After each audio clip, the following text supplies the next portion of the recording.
et merci pour l'initiative de ce soir et pour l'invitation. Donc, nous vous présentons avec Rebecca la liste phare des citoyennes écologiques et solidaires, qui est menée par Hervé, Charles et Rebecca qui est ici avec moi. Donc, liste historiquement qui rassemblait partis, mouvements de gauche et des citoyennes en Ontario. Alors, je ne suis pas moderne, moi, j'ai pas ça sur mon téléphone. Écoutez, bien sûr, comme tous nous vous remercions pour cette invitation, nous vous remercions aussi de nous avoir sollicité sur ce questionnaire que apparemment vous allez distribuer ce soir, et d'autres ont pu le voir sur votre site. Donc je pense que pas mal de choses ont été dites puisque vous avez posé des questions quand même très précises. Donc moi aujourd'hui je voudrais, bien évidemment saluer le travail militant que vous faites. Bon, quand même certains me connaissent aussi, sur ce champ-là, et nombre d'entre nous dans la liste le faisons dans différents domaines.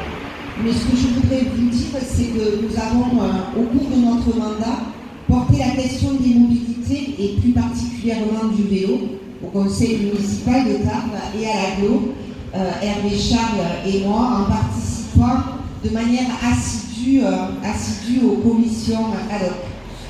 Et nous n'avons pu que déplorer l'absence de volonté politique pour faire du vélo un mode de transport essentiel du quotidien.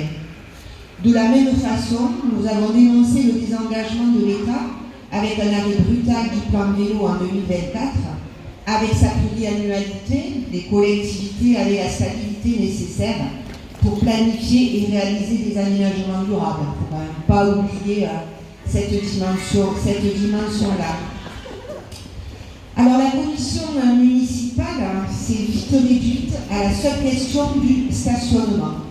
Donc imaginez un petit peu ce que ça a pu donner.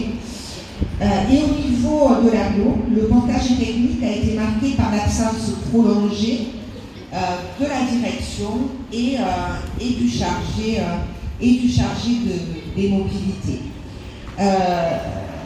Donc aujourd'hui, cela semble repartir avec notamment la mise en place de l'élaboration d'un plan de mobilité simplifié, ce qui n'est pas une mince affaire, mais qui est quand même important au niveau de l'aglo. Nous considérons que la question du vélo doit s'inscrire dans celle beaucoup plus large de la mobilité, d'autres l'ont dit, et d'un territoire avec des distances de plus en plus longues pour accéder aux besoins essentiels, où les transports en commun sont insuffisants et les services publics de moins en moins accessibles.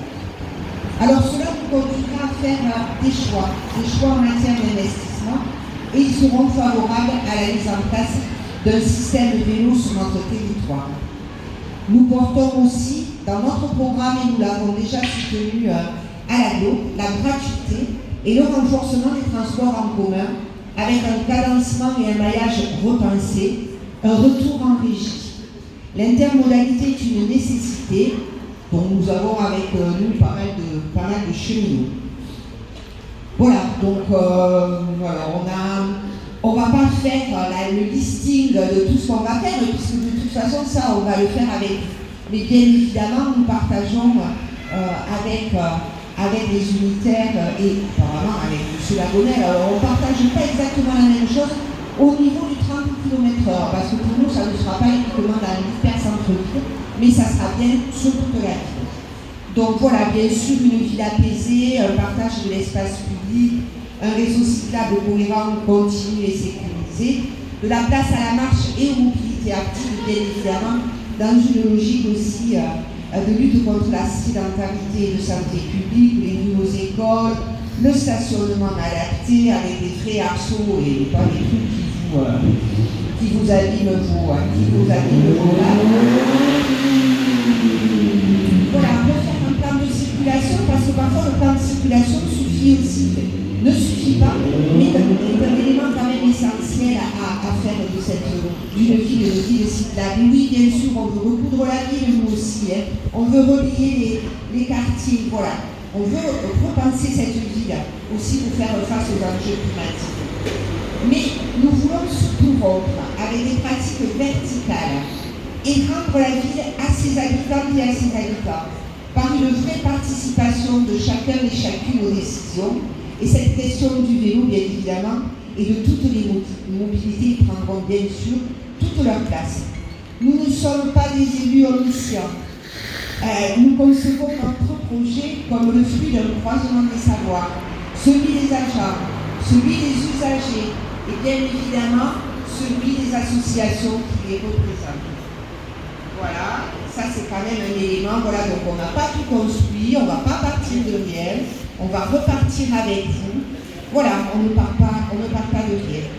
Et au-delà de ce qui apparaît, je vous l'ai dit, vous l'avez dit dans notre réponse, comme de simples promesses électorales dans un tableau Excel, ou ce soir, sous le carreau du marché probant, nous voyons dans toutes les formes de mobilité collective active un véritable enjeu de justice sociale, territoriale et climatique, de santé, de lien et de bonheur partagé.